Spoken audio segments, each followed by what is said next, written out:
Buenas tardes a todos. Queremos darle la bienvenida a esta Masterclass Innovación, Emprendimiento e IA para la industria de la música y el sonido. Como ustedes bien saben, la industria de la música y el sonido ha crecido sostenidamente en la expansión del mercado que abre múltiples oportunidades. En consecuencia, los niveles de competitividad demandan habilidades y destrezas que desarrollan desde el conocimiento de los procesos de innovación, emprendimiento y de la tecnología IA. En este webinar conversaremos sobre la importancia del diseño estratégico para este tipo de proyectos, develando las interacciones de la audiencia con la música para generar propuestas innovadoras que deben ser desarrolladas y validadas como productos o servicios diferenciados y significativos. Esta charla, esta masterclass, estará encabezada por dos profesores de la Escuela de Ingeniería, a quienes voy a presentar a continuación. Nos acompaña el profesor Álvaro Silleros, que es Master of Arts del Ohio State University, diseñador industrial de la Universidad de Chile, profesor del Magíster de Innovación UC y de clase ejecutiva UC, emprendedor, académico e investigador, además de músico y compositor. También nos acompaña en esta sesión el profesor Rodrigo Cádiz, PhD de Northwest University, compositor musical e ingeniero civil de industrias con mención en electricidad.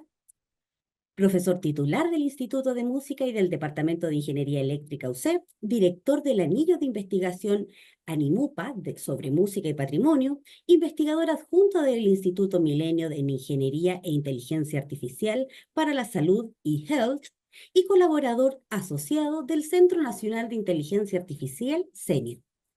Quiero darle las gracias a todos por su participación. Para que podamos hacer de esta exposición mucho más interactiva y más entretenida, los invito a que participen de manera activa y quienes tengan alguna consulta puedan reaccionar levantando su mano para solicitar la palabra y así puedan intervenir y hacerle la pregunta directamente al expositor. Dejo con ustedes entonces al profesor Álvaro Silleros, quien va a comenzar. Ok, muchas gracias. Estamos muy contentos con la convocatoria que hemos tenido, que yo siento que no tiene que ver con Rodrigo y conmigo, sino que tiene que ver con la música. Yo creo que la música es lo que nos junta y lo que llevamos en el corazón. Bueno, la industria musical ha tenido un crecimiento espectacular. El año 2023 llegó a un crecimiento de un 10,2, se esperaba un 8,3, un 8,2, sin embargo creció mucho más. Entonces, esta actividad está tomando un valor que es importante que sea entendido. Entonces vamos a partir tratando de descifrar cuál es el valor que hay alrededor del tema de la música. ¿Para qué sirve la música? ¿Es útil? ¿No es útil? Eh, Jaime Donoso, ex decano de arte y director de orquesta, escribe una carta al Mercurio, eh, donde él deja muy claro que la música sirve para nada. La música solo se sirve a sí misma. Es un lenguaje asemántico, dice Donoso, donde no hay nada inteligible. Eh, Dice que eh, es abstracta y sin embargo es capaz de generar emociones.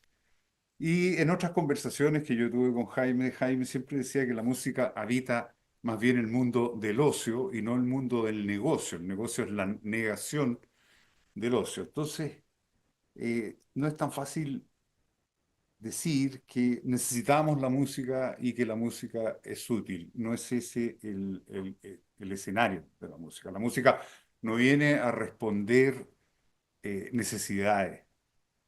La música más bien se relaciona con un deseo, eh, con una intención que tiene que ver con una manera de estar en el mundo. Eh, Cuando escuchamos música, en realidad estamos preocupados de el placer, la entretención, la emoción, el movimiento, estamos preocupados de sentir. Entonces, si bien la música no es útil, yo siento que es usable. Después de las preguntas puedo aclarar la diferencia entre utilidad y usabilidad. Sí. Profesor, ¿podría tal vez hablar un poquito más fuerte? Y algunos participantes en el chat que mencionen que se escucha un poquito bajo. Te escucho un poquito bajo, ya. A ver, me voy a acercar un poco más. Muchas Ahí, gracias.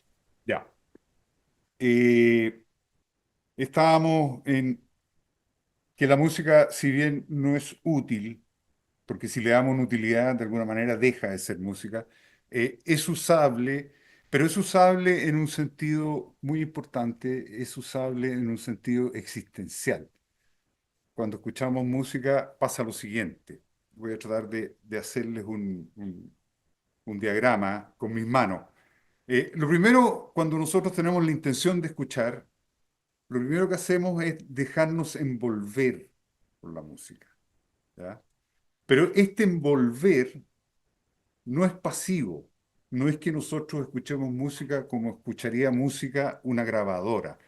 Lo que quiero decir ahí es que el MP3 que estamos escuchando o el WAV no nos llega literalmente, no somos receptores pasivos, sino que hay todo un proceso de reinterpretación de lo que estamos escuchando, donde aparece toda nuestra historia personal, todo lo que nos ha pasado con la música, todo lo que nos ha pasado en la vida, y eso permite que interpretemos un conjunto de frecuencias que por sí solas no tienen mucho valor. O sea, el acto musical requiere de una audiencia.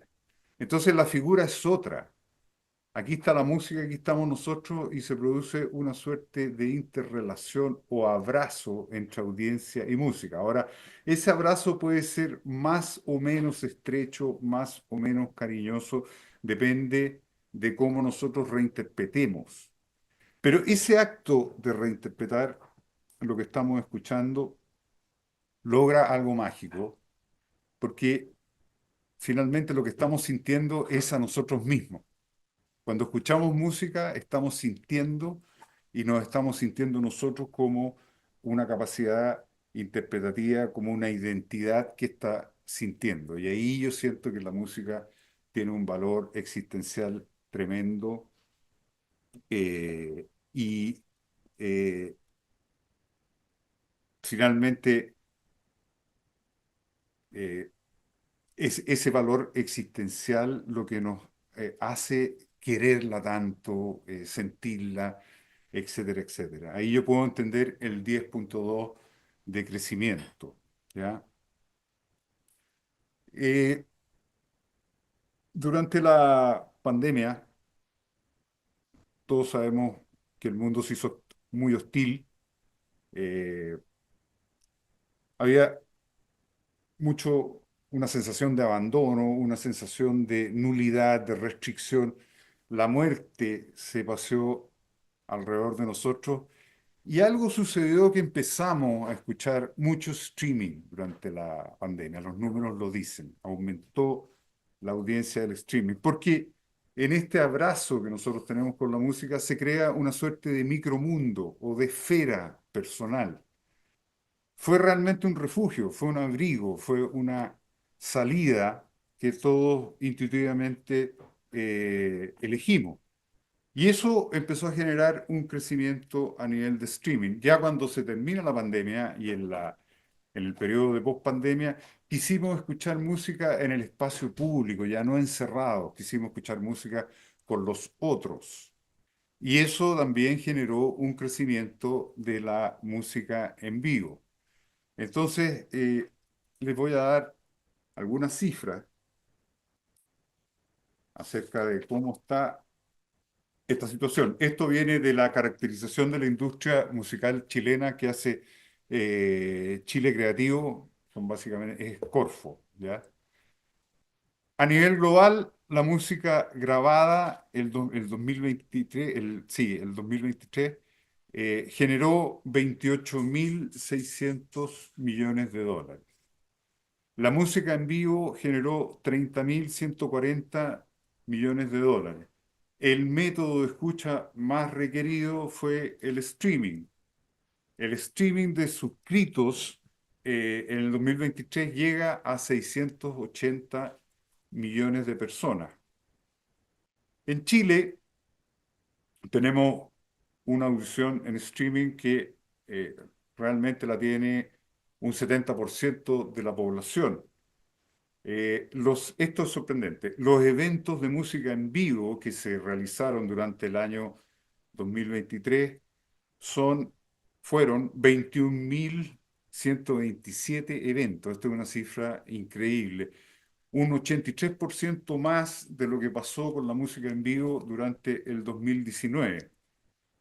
La participación de músicos chilenos en esta expansión es un 54,8%, podría ser mucho más. Eh, y hoy día tenemos carreras universitarias, 60 carreras y un parque de 3.000 estudiantes de música. Entonces, hay como una situación de expansión, hay una situación interesante que abre oportunidades en la industria de la música. Sin embargo, a nivel de músicos hay un 53% de deserción.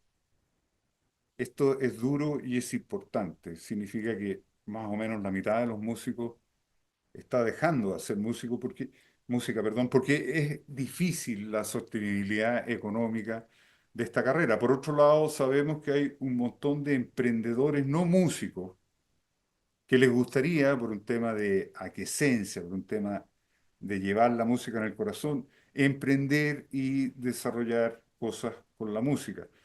Entonces está este problema de entender el valor de la música en su propia interacción, porque es difícil atreverse a desarrollar algo que es esencialmente inútil, como vimos hace un rato, pero por otro lado es muy usable. Esa es la paradoja de la música. Eh, Nosotros sentimos que el genio creativo, solitario, el que no está dispuesto a emprender y a ser activo dentro de la industria musical, se pierde una participación en una industria importante. Entonces, aquí es donde nosotros pensamos que ya que estamos en una industria, hay que hablar el juego del lenguaje de la industria y sería interesante tomar ciertas habilidades o destrezas que tienen que ver con la innovación, que tienen que ver con el emprendimiento, con la investigación y el desarrollo, y sobreponerlas en el problema musical, con todas las salvedades que sea necesario hacer. Entonces, una primera cosa que les podemos decir es que la audiencia es súper importante. Yo siento que una canción no termina de ser canción hasta que no llega a la audiencia, hasta que no es escuchada. Uno puede ingenuamente pensar que lo que hace musicalmente es tan bueno que les va a gustar a todos y desde ahí ya partimos perdiendo. Eh, Determinar nuestro foco en el sentido de cuál es la audiencia donde vamos a tener mayor aquiescencia es una primera maniobra estratégica que debemos hacer. Hay que investigar la audiencia, hay que conversar con la audiencia, hay que ver las acciones que ellos tienen y cómo es este abrazo con la música, cómo podemos agregarle mucho más valor a este abrazo con la música. Ahí estaría el tema de la innovación. La innovación es cambiar una interacción. Eh, la música se agota rápidamente. Eh, Hoy día Spotify recibe para las listas de sus playlists editoriales alrededor de 20.000 canciones diarias que tiene que curar. Imagínense la cantidad de canciones nuevas, ¿ya? La cantidad de material que se está enviando y aún así parece ser que la música se agota. Entonces nos exige una productividad y una creatividad tremenda si es que queremos participar en este mercado. Eh, Hay un proceso de diseño estratégico que intenta anticipar cómo hacer la interacción con nuestra música. También hay un proceso de validación. Esto es nuevo para la música. Antes de lanzar tenemos que validar con un sector de nuestra audiencia si lo que encapsulamos como música está realmente generando esta aquiescencia que es necesaria para tener audiencia. En fin, hay una serie de operaciones que tienen que ver con investigación y desarrollo. No quiero ser específico ahora, podría hacerlo ya cuando nos pregunten, eh, que sería importante incorporar en nuevas destrezas y habilidades profesionales. No es suficiente tocar bien, no es suficiente componer bien, hay que saber también eh, hacer un plan de marketing, difundir, promocionar y vincular a la audiencia. El gran titular es cómo desarrollamos una estrategia para tener más y mejor audiencia. Entonces, nuestra productividad, nuestra manera de desarrollar música debiese cambiar y ahí aparece la inteligencia artificial como un instrumento supremo que nos permite ser más creativos y nos permite ser más productivos. Entonces, es esta combinación entre investigación y desarrollo y de inteligencia artificial lo que nos va a facilitar una participación activa y sustentable, porque eso es lo que queremos todos los músicos, poder sustentar nuestra carrera en esta industria que se ha puesto tan excitante. Le doy la palabra a Rodrigo Cádiz, que va a profundizar un poco más sobre inteligencia artificial en música. Rodrigo. Perfecto, gracias Álvaro. Primero quiero chequear si se escucha bien mi audio. Súper Asumo que bien, sí. Perfecto, súper. escuchamos bien. Sí, porque Álvaro creo que está un poco lejos del micrófono. Quizás para la sección de respuestas podría Ya, acercarte un poquito más. Yo creo que un tema de distancia. ya. Bien, quiero brevemente primero presentarme en el sentido de por qué estoy hablando de estos temas. Yo soy compositor, si bien tengo una formación más bien clásica de conservatorio. También soy ingeniero y tengo una afinidad especial por la tecnología y he estado investigando inteligencia artificial aplicada a la música hace muchos años, más de 20 años.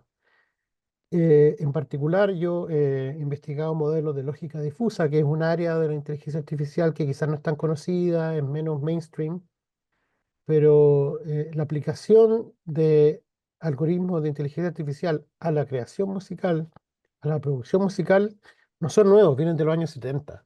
Este boom que hemos experimentado ahora, como que todo el mundo está preocupado de la IA y está como un poco entre asustado y excitado por el asunto, es nuevo, por una cosa circunstancial que puedo explicar por qué pasó, pero este es un campo, la inteligencia artificial es un campo de investigación muy amplio y de larga data. Esto viene de hace mucho tiempo.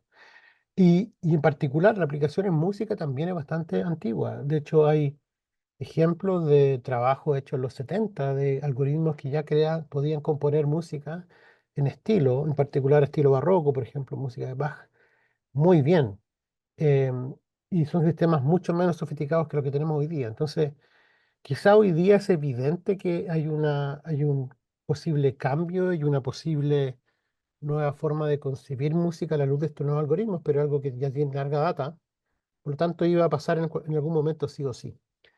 Y en particular quiero hablar brevemente y explicar algo que quizás no es tan conocido en general, que son los modelos generativos, que quizás últimamente con la aparición de ChatGPT se ha vuelto más común hablar de estos modelos, pero no es algo tan nuevo. Yo les puedo contar que yo estuve haciendo un sabático el año 2018, no hace tanto tiempo. El año 2018, un sabático en la Universidad de Stanford, que probablemente es de las universidades donde más se investiga en inteligencia artificial y estos modelos. Y en esa época, los modelos generativos recién estaban apareciendo, habían aparecido hace un par de años nomás.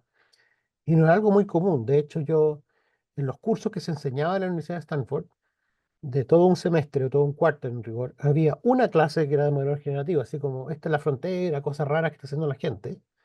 Hoy día probablemente un curso de inteligencia artificial tiene que partir por ChatGPT, voy a explicarlo, porque como que agarró mucho vuelo. Y quiero explicar un poco por qué, para que puedan visualizar el potencial que tiene esta tecnología en la aplicación musical en concreto. Em, los modelos de inteligencia artificial más conocidos ahora y más famosos son los modelos que se conocen como de aprendizaje profundo, deep learning. ¿Por qué profundo? porque son modelos muy grandes. La teoría de redes neuronales que está detrás de todo esto es del año 70 y en el fondo a alguien se le ocurrió emular una neurona biológica en un computador, y esta neurona recibe entradas de otras neuronas y a su vez alimenta más neuronas y uno forma una red. Eso se llama red neuronal. ¿Y por qué razón en los años 70 no explotó esto? Es porque no teníamos capacidad de cómputo ni de datos suficiente. Entonces en los años 70 no habían computadores muy poderosos y no había tanto dato disponible. Pero por ahí, hace unos 10 años atrás, por ahí por el 2014, 2015, eh, eh, la gente empezó a entrenar estas redes neuronales, que era algo que se conocía hace mucho tiempo, con mucho más datos y en computadores muy poderosos, y la cuestión explotó, porque realmente empezó a funcionar al nivel que teóricamente se había predecido, pero no era en la práctica ese nivel de performance.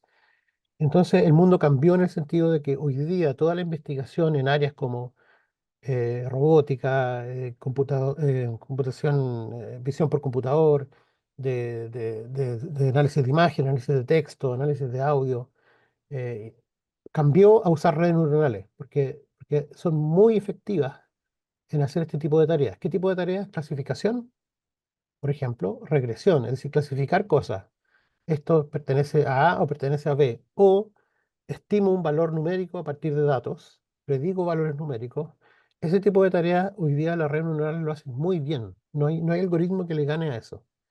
Sin embargo, por ahí, no hace tanto tiempo, como digo yo, el 2018, estaban partiendo los modelos generativos y lo que pasa es que estas redes ahora, dependiendo cómo se diseñan y se entrenen, no son solo capaces de predecir números o clasificar cosas, sino pueden generar datos. Entonces, en vez de aprender, lo que típicamente se piensa es que las redes aprenden de los datos, aprenden datos. Eso es cierto para redes que clasifican. Por ejemplo, si tengo la típica red que clasifica fotos de perro y fotos de gato, aprende datos. Aprende fotos de perro, aprende fotos de gato y aprende a clasificar. Pero una red generativa aprende la distribución de los datos. Aprende de dónde vienen los datos, no los datos en sí mismos. Entonces, como la red aprende la distribución de datos, puede generar datos nuevos, porque tiene la distribución y basta que yo samplee un punto de la distribución y genere un dato nuevo. Para los que tengan algún conocimiento de estadística o probabilidad, en el fondo tengo la función generadora de probabilidades de los datos. Entonces soy capaz de generar datos nuevos. Eso un poco, estos modelos son muy estadísticos, la gente piensa que son muy matemáticos, pero yo diría que son más bien matemáticos estadísticos y de optimización, así como funcionan. El punto es que hoy día tenemos modelos generativos, hay varios tipos de ellos. Uno de ellos es el modelo de Transformer, que es el ChatGPT, pero hay más, que son capaces de generar audio o imágenes o videos de una calidad tal que un ser humano probablemente ya no se está dando cuenta mucho de la diferencia entre algo hecho por los métodos tradicionales, ¿cierto? O por una inteligencia artificial. En el caso concreto de música, hay varias aplicaciones que son muy sorprendentes en términos de su sofisticación. Puedo mencionar algunas, por ejemplo, Google tiene dos, una que se llama Music LM y una que se llama Magenta. Magenta es un grupo de aplicaciones para poder hacer música con ideas muy simples y va concatenando de distintas formas las ideas musicales que uno tiene. Y Music LM es capaz de generar audio de alta calidad, aún con limitaciones. Por ejemplo, hasta donde yo entiendo, Music LM puede generar hasta 4 minutos de audio, no mucho más que eso, etcétera. Pero eso va a ir mejorando en el tiempo, claramente. OpenAI, que inventó ChatGPT, tiene MuseNet. También tiene una red generativa que genera música bastante buena. Y lo que yo he estudiado más en profundidad últimamente, que la encuentro muy buena, es una red que se llama Music Gen, que es de Meta, de la misma compañía que tiene Facebook, y genera música muy interesantemente, combinando audio y texto, información textual. Entonces uno puede, a una red hoy día, tú lo puedes pasar un audio y decir, ok, usa este audio como base, pero quiero que cambies tal y tal cosa, en tal estilo, hasta otra cosa, y la red lo hace. Ahora, em, estamos en una transición media extraña, porque nos estamos dando cuenta aún, o sea, ¿cómo lo explico esto? ya nos dimos cuenta de lo que son capaces estos modelos, pero aún no llegamos al nivel como top de estos modelos. Yo creo que esto va a seguir evolucionando. En 10 años más, realmente van a ser increíbles, a tal punto que no vamos a poder distinguir entre un disco hecho por humanos y un disco hecho por esto. Y hoy día estamos en la transición. Todavía nos damos cuenta un poco de que, no, esto parece artificial, no, que esta imagen parece mala. Como que uno hoy día todavía tiene la capacidad de distinguir entre algo hecho artificial o no. Pero esto no va a ser otra cosa que mejorar en el tiempo. No hay ninguna razón por la cual esto no mejore en el tiempo. Y realmente el problema, entre comillas, va a ser en 10 años más cuando no tengamos ninguna forma de discernir entre cosas hechas mediante un modelo generativo y cosas hechas por humanos. Esa es mi opinión, lo que yo predigo un poco. No sé si me equivocaré o no, pero creo que eso es lo que va a pasar. Em, entonces, en vez de pensar, chuta, ¿qué significa esto para un músico? ¿Significa que ya la música no tiene sentido que la hagan seres humanos? Yo creo todo lo contrario. Yo creo que estas son herramientas que permiten amplificar la creatividad, como decía Álvaro, de uno, y está en nosotros, los músicos, usarlas para nuestro fin y ojalá ser partícipes de la creación, construcción y generación de estas herramientas. Eso es un poco lo que yo me dedico desde la academia, ¿cierto? Desde mi lugar, a tratar de entender estos modelos, generar modelos nuevos, saber por qué funcionan, etcétera. Pero en el fondo el uso masivo de estas herramientas tiene que partir por los músicos y usarlas al beneficio de cada uno en el fondo. Y yo identifico varias áreas de impacto de estas herramientas. Por ejemplo, en la composición y producción de música. eh, Estas herramientas pueden ayudar mucho a tanto generar ideas musicales como a proponer soluciones creativas a ciertos problemas musicales. Em, También a la producción existen ecualizadores de audio, por ejemplo, para dar un ejemplo, basado en ciertas redes neuronales que son súper buenos y uno aprieta un botón y ecualiza bastante bien, cosas de ese estilo. También está todo lo que podría ser una nueva línea de diseño de instrumentos musicales. En particular, yo, Álvaro, hemos trabajado en un instrumento musical y yo estoy pensando hacer una versión en la cual el tocar sea un aprendizaje continuo, donde uno entre en una red que aprenda la forma que uno toca un instrumento. Imagínense un instrumento que cada vez que uno lo toca, el instrumento está aprendiendo de uno, de su forma de tocarlo, su forma de entenderlo, de manejarlo.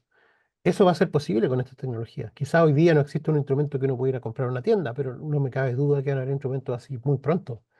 Instrumentos musicales que tengan incorporada la inteligencia artificial en su funcionamiento core, en el fondo. En diseño sonoro, herramientas que permiten diseñar sonido. Y hay bastantes herramientas que uno puede escribir algo y sale un sonido bastante razonable como para diseño sonoro. Y incluso sonidos que no se pueden generar con mecanismos físicos, etcétera.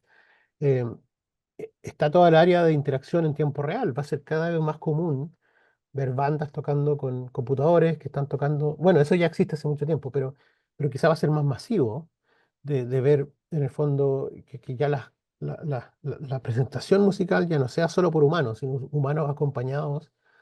No sé si se llaman los robots, pero llamarlos, no sé, máquinas, por poner un nombre genérico, ¿no? Que estén junto con uno generando el contenido musical.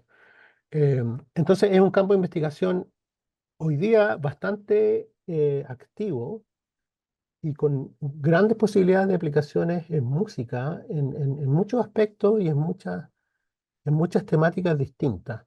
Em, Está todo el tema de las consideraciones éticas y legales, por supuesto, em, que podemos discutir eso si les parece algo interesante. Sin embargo, más allá de todas las demandas que hay por los creadores de contenido, a todas las startups que están haciendo cosas con datos, etcétera, yo creo que es inevitable que estos modelos se masifiquen y que por mucha demanda que hay entre medio no va a haber mucha forma de frenarlo, creo yo. Entonces tenemos que acostumbrarnos a entender un poco más ampliamente qué es lo que es la autoría de la música, en el fondo. Y quién es el autor de una canción o el autor de una obra musical. Em, lo que además abre otras aristas, quizás, que son medio insospechadas. Quizás abre la arista de democratizar el acceso a la producción musical y a la creación musical, que cualquier persona sin entrenamiento de conservatorio o entrenamiento formal de música pueda hacer música muy interesante, ayudado por esta tecnología. Eso también es algo que podría pasar perfectamente. Y colaborar con otros seres humanos, colaborar con máquinas, ¿por qué no? Pensarlo como una cosa más colaborativa que algo, y esta idea de que yo soy el creador de algo nomás, sin apoyo de una máquina en el fondo, que me esté ayudando a crear. Es algo que tenemos que quizás cambiar un poco el switch y pensar que esto va a ser cada vez más común y cada vez y cada artista nuevo va a venir acompañado de su propia IA para ese artista en el fondo. Lo cual abre un sinfín de posibilidades también. Para lo que se mencionaba Álvaro de las compañías de streaming, no estoy seguro si eso ya lo tienen implementado o solo un plan. La verdad no tengo información al respecto, pero no me extrañaría que Spotify te permita hacer playlists de música totalmente generada por Spotify. O sea, tú puedes escuchar música que la generó el mismo Spotify. O sea, no es música creada por seres humanos, en el fondo. Entonces eso va a ser cada vez más, algo más común. Es un poco mi presentación. Yo podría entrar más en detalles si les interesa saber cómo funcionan estos modelos, qué pueden hacer, qué no pueden hacer, etcétera, pero prefiero que eso surja de la conversación que tenemos con ustedes ahora. A propósito, dejamos un espacio más o menos grande de tiempo para poder interactuar y saber un poco sus inquietudes, sus preguntas, etcétera. Así que eso. Así que, Mitzi, te devuelvo la palabra. Muchas gracias. Muchas gracias Álvaro, muchas gracias Rodrigo por su participación y por esta conversación tan entretenida que hemos tenido. Queremos invitar a los participantes que están conectados en este momento. Nos acompañan 94 participantes, así que estamos muy contentos con el número de asistentes y queremos invitarlos a participar activamente. Preguntas, pueden hacerlas abriendo su micrófono, abriendo su cámara y los profesores están disponibles para poder atender sus preguntas, sus comentarios, hacer alguna reflexión con respecto a lo que hemos tratado en estos momentos. Tengo una pregunta, ¿puedo? Por favor, adelante. No, ¿cuál es tu nombre? Porque apareces como Patricio, participante. Patricio, Patricio bienvenido. Ramírez soy yo, sí. Mira, yo llevo muchos años en el mundo del audio y de lo que he escuchado eh, tengo como ciertas preocupaciones en el ámbito, digamos, laboral de los músicos en el futuro. Porque una pregunta que tengo dentro de todas las que se me ocurrió, pero voy a hacer esta para no quitarle el tiempo a los demás. eh, Si yo tengo una base de un tema, de una canción que yo estoy haciendo y tengo la base en una guitarra grabada en un estudio y ya, como decían, quizás de aquí a 6, 10 años más, no voy a tener necesidad de contratar a una persona que me haga un arreglo musical con músicos de estudio. Voy a decirle a la inteligencia artificial, oiga, hágame un arreglo para esta música estilo country, por decirte algo, y me lo va a hacer. Entonces, ¿qué tan factible es de que cada vez más personas del ámbito musical?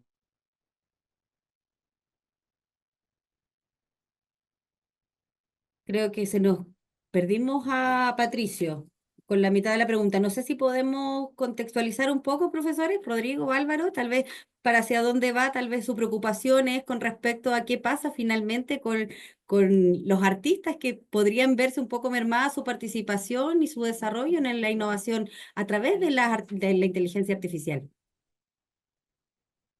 Sí, quizás puedo dar una respuesta cortita, Álvaro, no sé si puedes complementar si lo quieres. Sí.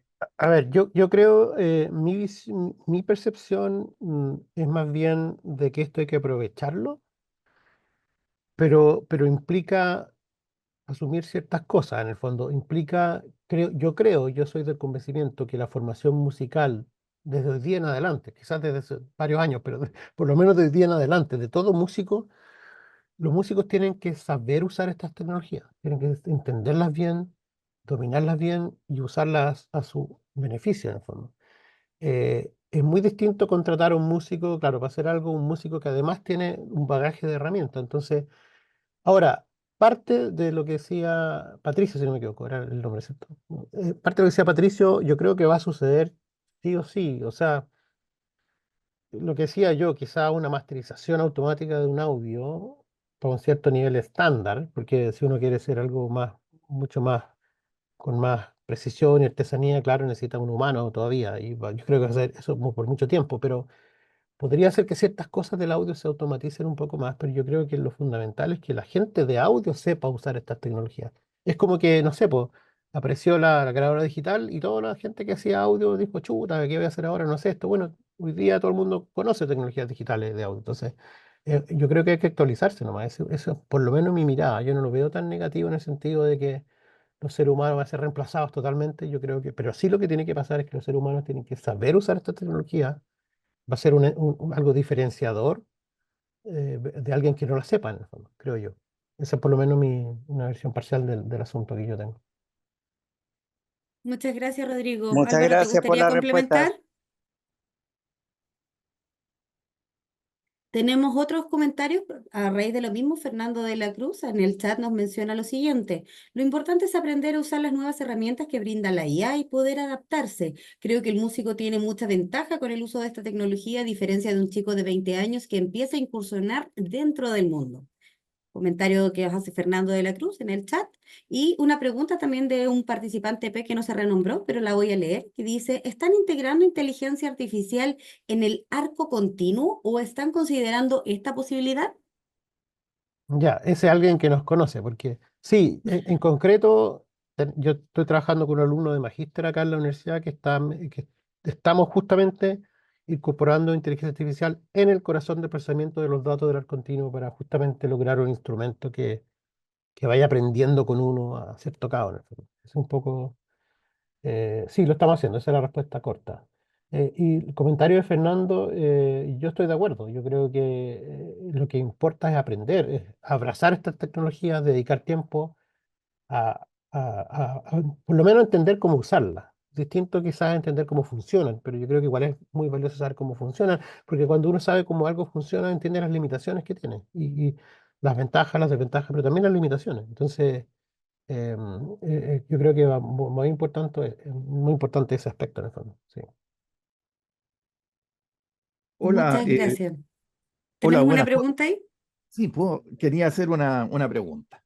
Eh, lo que pasa es que con lo que estoy escuchando, o sea, ciertamente como músico, ingeniero en sonido, concuerdo que uno tiene que aprender a usar las herramientas con la idea de que uno sea el operador y no alguien simplemente alguien pasado a llevar por ella, ¿cierto? Sin embargo, siento cuando escucho una música que diga una IA que compone, que escribe textos, que produce, etcétera, siento que la inteligencia artificial se está llevando toda la pega entretenida, todo el trabajo entretenido, el trabajo creativo, y para uno lo que queda es el trabajo aburrido, que es buscar audiencias, publicar en redes sociales, estar haciendo el management, cosas que a mí, como digamos la parte artística, es lo que más me aburre y detesto hacer.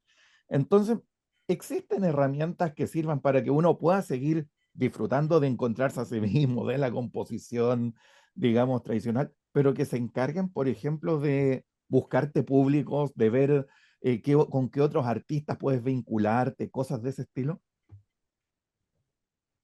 Gracias. Eh, Muy buena tu pregunta. Yo creo que eh, el tema de la audiencia, la relación con la audiencia es tan creativa o más creativo que la propia composición, porque cuando uno toma los significados del otro, algo que nos cuesta, ya, igual no es fácil, uno se expande. ¿Ya? Lo que te entrega la audiencia es finalmente para tu propia interpretación creativa. No es hacer una encuesta, no es hacer la música que ellos quieren, es ver por dónde es significativa esa música y cómo yo contribuyo a enriquecer esta interacción que es sentir la música. Y si la inteligencia artificial a mí me libera de un problemazo grande que tenemos los músicos, que es lidiar con el instrumento, lidiar con el problema, con el tema musical, yo siento que es bienvenida. Eh, el músico tiene como principal misión hacer que la audiencia sienta. Es más importante escuchar, sentir que tocar. Si tú te concentras demasiado en tocar, tu sustentabilidad económica como músico no va a ser buena. Le damos la palabra a Pablo Castro, que también lo mencionó por chat, que le gustaría hacer una consulta. Pablo, ¿estás ahí? Sí, hola, ¿se escucha? Se escucha perfecto. Bacán. Tengo una pregunta para don Rodrigo Cádiz. Mire, yo soy estudiante de Ingeniería Civil en Informática y Telecomunicaciones de la Universidad Diego Portales. Y bueno, vengo un poco del mundo de la ciencia, por decirlo así, no como mucho de músico y marketeo y ese tema. Em, Hemos hablado harto del tema de las aplicaciones que hay hoy en día con la inteligencia artificial para hacer música, pero en caso de querer emprender o trabajar en esto, en estas empresas que generan música, que clonan sonido, etcétera, etcétera, quisiera saber si aún hoy en día es como requerido harto los conocimientos al detalle de lo que es el DSP, del procesamiento digital de señales. Porque claro, procesar audio, primero viene la parte de DSP y después viene la inteligencia artificial. O ya estamos en una época donde toca recolectar datos y entrenar modelos, optimizar modelos. ¿Cuál es la batuta de lo que está pasando ahora? ¿En qué época estamos? ¿Valdrá la pena como volver al DSP para como implementar nuevas maneras o ya está hecho y toca solamente buscar caminos de optimización de la inteligencia artificial? Sí, buena tu pregunta, quizá un poco específica y técnica, pero la puedo responder perfectamente. Y voy a tratar de hacerla también general para que sea de interés para toda la audiencia. Eh, a ver, eh, lo que pasó es que, claro, antes uno tenía algún conocimiento específico, por ejemplo, de procesamiento de señales y podía usar esa información previa a una red neuronal. Pero hoy día las redes neuronales hacen todo. Entonces tú solamente le pasas los datos. La red internamente aprende a hacer procesamiento de señal. Ese es un poco lo que ha cambiado. Sin embargo, hay de todo. Entonces hay una línea de investigación bastante grande que se llama DDSP, Differentiable Digital Signal Processing. Y lo que busca justamente es no quitar esa componente DSP del entrenamiento de redes neuronales. Entonces, en ese tipo de aplicaciones que se ocupan, por ejemplo, para hacer audio morphing, transformar un sonido en otro, o aplicaciones de ese estilo, o hacer ecualizadores, por ejemplo, hay una parte de DSP que sigue siendo ahí, a propósito en el fondo, y está la parte de la red neuronal, como que se deja expresamente aparte para justamente que la red aprenda a controlar el procesamiento de señal, no que haga todo. Pero son enfoques distintos. Tú puedes hacer la misma tarea con un enfoque o con otro y probablemente va a funcionar. Lo mismo está pasando en análisis de imágenes médicas, que es otro campo que yo algo de experiencia tengo, porque hay muchos algoritmos que automáticamente te dicen, no sé, por un rayo X, esta lesión es tal, y te clasifican patologías, etcétera, etcétera. Eh, pero hay mucho conocimiento del mundo de la medicina, del mundo de la física, que se podría incorporar antes de que la red haga ciegamente un análisis. Entonces, hay mucha investigación también en darle contexto a estos modelos. Y eso también podría ser en la música, por ejemplo, a una red que genera música, darle contexto de que sepa de algo más que solamente generar a partir de datos.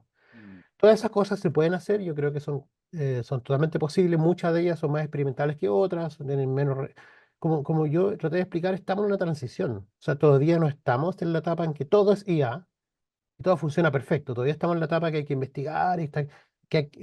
Ahora, para responder tu pregunta, yo creo que es muy útil alguien que se dedica a este tipo de redes, que sepa procesamiento de señales, es muy útil.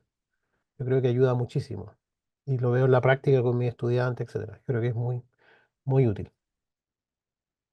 Vale, Muchas muchas gracias. gracias. Gracias, Pablo, por tu pregunta. Gracias, Rodrigo. Seguimos con Alejandro Albornoz. Nos quedan 10 minutitos, así que me gustaría también darle la palabra a Alejandro para que haga su pregunta. Nos queda Matías y nos queda un tema súper interesante y entretenido que está en el chat, que tiene que ver un poco con los derechos de autor en la música, que también podríamos abordar al final. Así que para que tratemos de acotar la pregunta y la respuesta también, así más personas pueden participar. Alejandro, por favor, tu pregunta.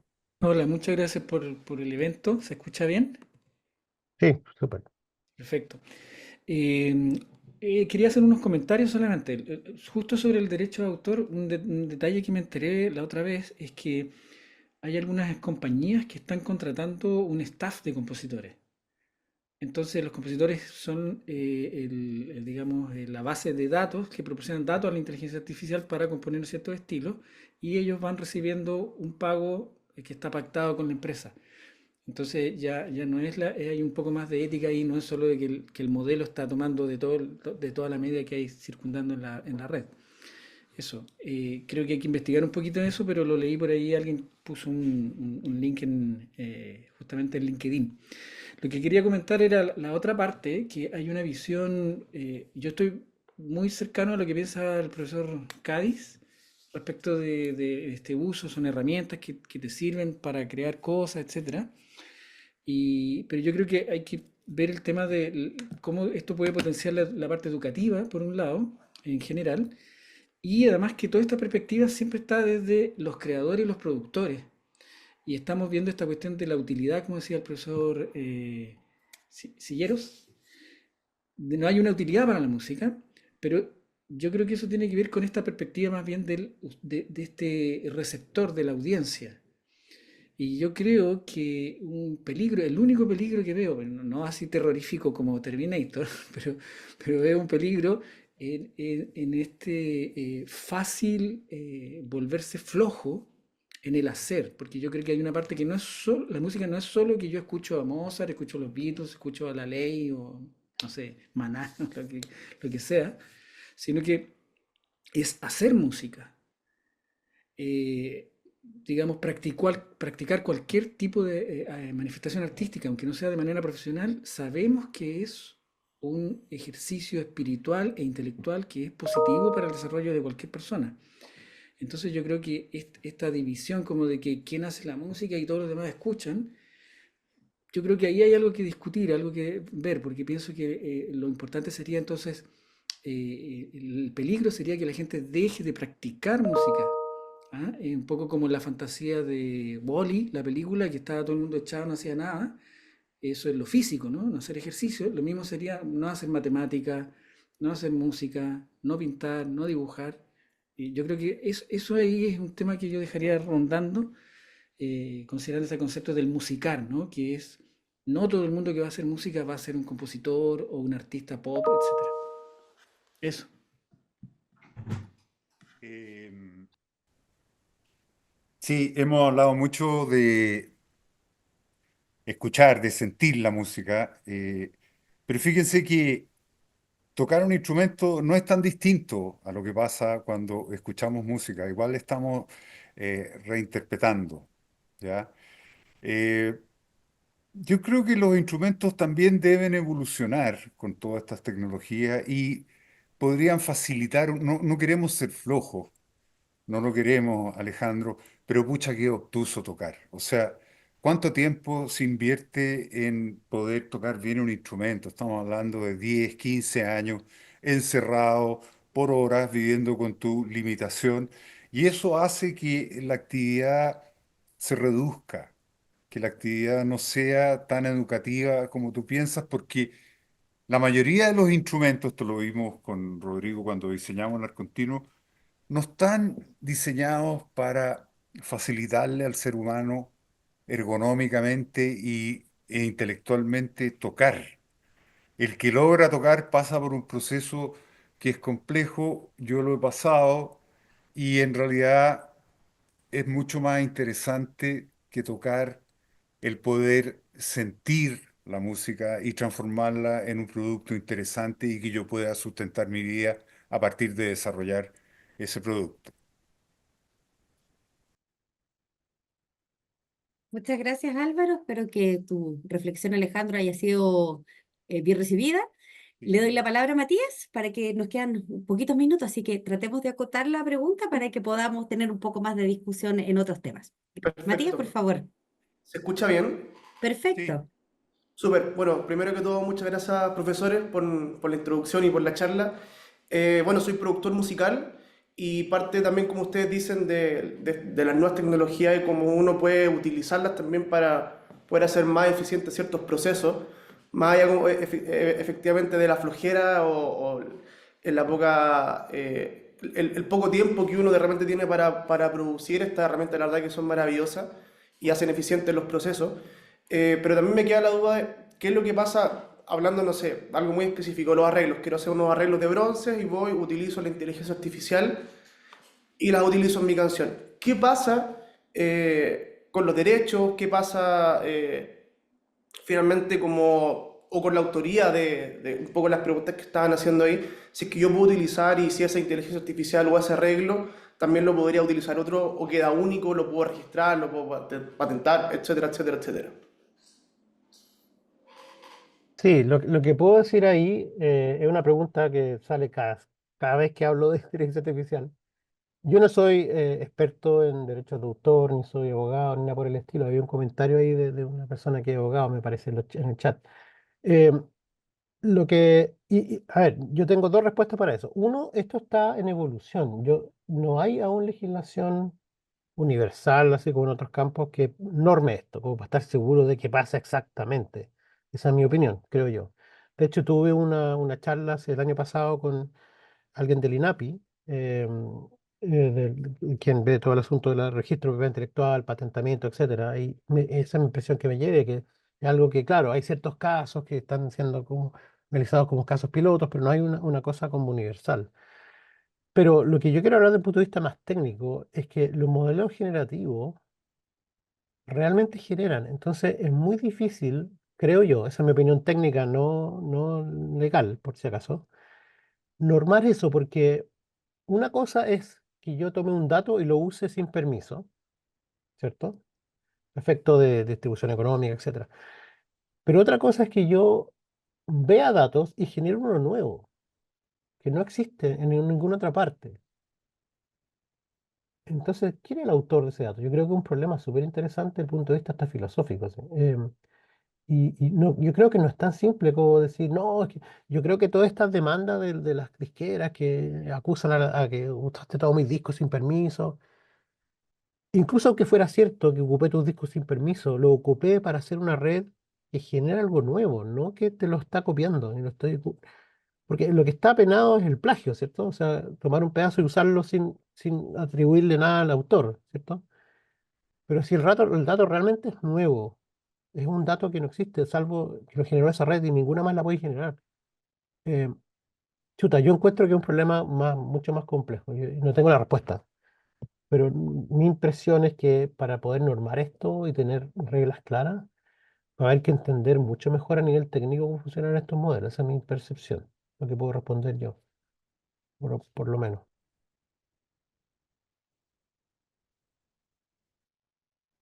Muchas gracias, Matías. Espero que tu pregunta haya sido reflexionada y contestada por el profesor. ¿Tenemos alguna otra pregunta en el chat? La verdad es que se ha debatido bastante con respecto a los temas de autor, los derechos patrimoniales. Hablaba una abogada Pilar que también menciona que el derecho de autor es siempre de una persona. Otra cosa son los derechos económicos asociados al derecho de autor que se pueden ceder. En este caso, los derechos económicos serían patrimoniales, sí, dice Claudia. Así que la verdad es que les agradezco harto el debate que se ha generado en el chat. No sé si hay alguna otra pregunta abierta. Nos quedan unos 4 minutitos antes de ir cerrando. Yo tengo una pregunta. Perfecto, Eliseo. Te ganaste el premiado con la última pregunta. Perfecto. Para ambos profesores, ¿qué posibilidades ven para los emprendedores en este espacio, en esta industria, considerando como que hoy día los que están haciendo los modelos y los que están haciendo toda esta tecnología son gigantes de empresas? ¿O qué nos queda para los emprendedores, las startups chilenas? Eso. Eh,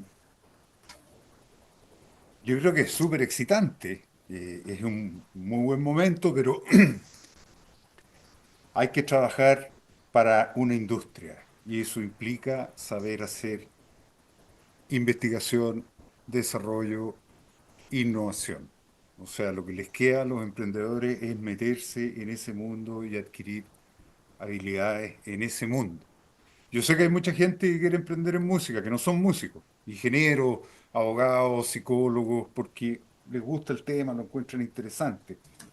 Eh, donde nos encontramos todos, donde todos podemos conversar, es cuando la actividad se transforma en un ejercicio de diseño estratégico. Esa es la palabra clave.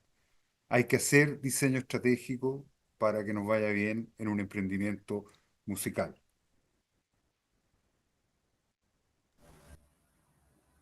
Sí, lo que yo quisiera agregar a tu pregunta, Eliseo, es que Dos cosas. Uno, claro, el problema que hay hoy es que hay una especie de monopolio de las compañías gigantes, Apple, Google, Meta, OpenAI en concreto, que tienen una capacidad de cómputo enorme y una capacidad financiera ilimitada para contratar las mentes más brillantes del área.